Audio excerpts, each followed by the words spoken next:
What's up, guys and gals? It's your host with the most, Griever, as always, bringing you guys the latest chapter review for Ayakashi Triangle, chapter 139, the true Ayakashi medium. I don't really have a whole lot to say about this chapter, other than, what's in the box? You know, anybody get that reference? No? Okay, just me. Anyways, yeah, the end of the chapter where we still don't find out what's in the box. Who gets the box? How much is what's inside the box worth? Storage Wars. Okay, another reference nobody's gonna get. Either way, yeah. So Soga does show up at the end of the chapter, and Matsuri is like, "This is," and seemingly knows what's in the box. What is in the box? Outside of that, realistically, nothing really here happens. As I already said about the Garaku stuff from before, yeah, we see Mai crying and stuff, and they sort of acknowledge it with this little tearful, this one page. Garaku, thank you. I think that you saved myself back then, all those years ago, by trying to, you know, help me and stuff. Someone to protect me. And then they're like, I'm not doing this for you. I owe it to Garaku. And then they just, boom, tears are gone. Let's kick Gogyo-sen's ass. It's like, we are really losing an opportunity for some emotional trauma, for some emotional baggage, for Mai's character, for Shadow Mai's character to really... This was a great turning point. This should have been the explosion point. Even in, like, one-season animes, like Cousin No Stigma and stuff like that, I think is what it's called. There was a moment like that. There was an emotional moment there. There was also The Legend of the Legendary Heroes. Another one. You can have emotional outbursts and sink your teeth into characters that you know for all of 12 episodes. Yet 150 odd chapters, and we're, you know, roughly almost, and still we're not utilizing this to the full effect. It just bothers me, in all honesty. So I don't really care for the chapter. For the fact of the matter is that last chapter was setting up a great idea and fell flat. So yeah, they combine, blah blah blah, but they still don't get the memory, so who cares? We see a couple of characters, Yayo and Hinojiki and stuff, all like, ooh, what's the bright light? It's like the Ayakashi medium has returned, except yes, but not really, because Suzu's like, no, I don't need any of the memories. I don't need to know who I am. Apparently Matsuri existed 1,000 years ago in her memories and stuff like that. She's always been there, or he, Matsuri Kazumaki, has always been there, reincarnated as your protector or some shit. Who knows, right?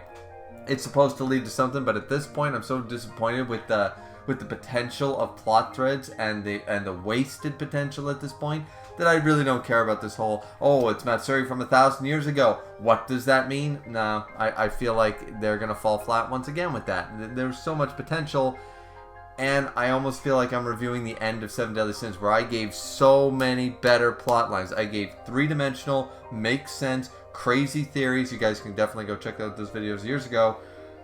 And Nakaba fucked it all up, you know, in that last arc of Seven Deadly Sins, 100%. I am reading Four Nights of the Apocalypse, however, and yeah, it's not bad, but yeah, there's still a lot of bad decision making at the end of Seven Deadly Sins. So, going back to Ayakashi Triangle once again, so yeah, Suzu basically gets basically a quick flash of like a giant slideshow of some of the memories, and it's like, whoa, okay, I see some of it. Is this all my memories? And then Suzu is like, wait a minute, my older self, I'm hesitant, I don't know if I'm ready for all this and stuff, and Kanade basically says, yeah, no, you know, you're the main personality, it's your decision. Now, this is really weird, because Suzu basically says, I'll do it. Meaning, like, here's the build-up, and this is why this translation makes no sense. He goes, my older self, to be honest, I am hesitant to share the memories of our past incarnations with you. But you're the main personality. So if that is what you wish, and then Suzu says, I'll do it. But she doesn't do it. And then, like, the next line is, I don't really need to know any of that stuff, right? I'm Suzu Kanade, and I plan to stay that way. And Kanade is happy about this. The little self, you know, the one with all the memories, is very happy about this decision making. Fine, dandy. But what the I'll do it? Like, that makes no sense in the context. So really bad wording or translation here, because it just says, like, if that is what you want to do, like, here are all the memories. We're all in one now. All three of us are now in your body. if you want the responsibility, if you want all the memories, if that is what you wish, I'll do it. Meaning I don't want the memories. How is I'll do it mean I don't want the memories? Bothered me once again. It might be a nitpick, but this whole just throwing Garaku's death under the rug like it didn't mean anything and shouldn't have been this huge emotional outburst. Super Saiyan 2, friggin' Android 16 head destroyed shit for Mai at this point, with her whole character arc building and building and building, her denying her human feelings and having them an emotional outburst because the one person who actually cared about her over centuries just died for her right in front of her. Yeah. So anyways, so maybe I'm nitpicking a little bit here, but once again, I still say I'll do it makes no sense. So then, boom, Life Halo. She's basically Suzu with ultimate power at this point. Goes to attack the Gogyo-sen. It's like, yeah, well, she won't be able to utilize her power fully because she doesn't have her memory, so she doesn't know how to use her power. It's like, yes, but her feelings for Matsuri. Power of friendship. It's like fairy tale on romance style, right? It's just boom. Okay, Matsuri's love and stuff like that will all work out. Now, not saying that Suzu isn't a badass here. She's using the Life Halo. She covers herself. She coats herself in it. And she's a super badass. Fantastic. She's attacking the Gogyo-sen. It all works. And it's all inspired by watching Matsuri fight and how Matsuri uses his jutsu. I have no problem with that realistically. There's not really a big issue there. I'm just really salty about the lost opportunity here. So the Gogyo-sen takes a crazy attack. It's powerful, but apparently blocked with the, damn.